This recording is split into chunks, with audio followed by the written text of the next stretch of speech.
Talaga na. Beautiful eyes po ba? Beautiful eyes. Beautiful.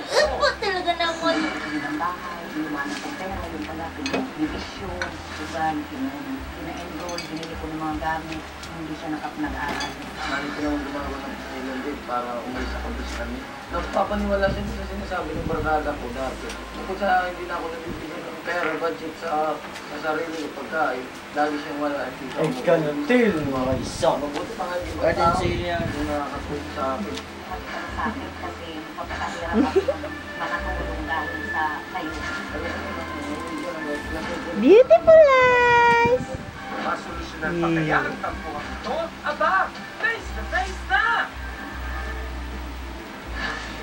Siya ang inang ginawang araw, ang gabi at gabi ang araw, para lang po maitaguyod ang kanyang kaisa-isang anak.